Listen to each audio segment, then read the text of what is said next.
You ask Tiger to solve. This deals with linear equations with one unknown. The final result is x equals 12. Let's solve it step by step. Simplify the expression. Multiply the coefficients. Simplify the arithmetic.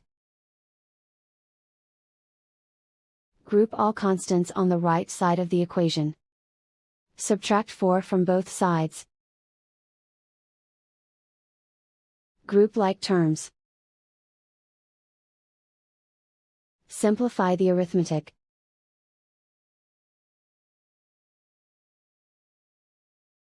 Isolate the x.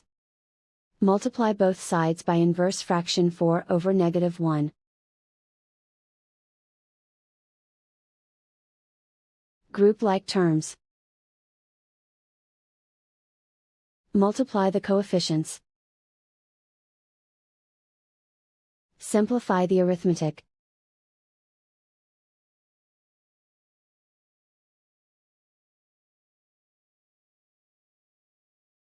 And so the final result is x equals 12.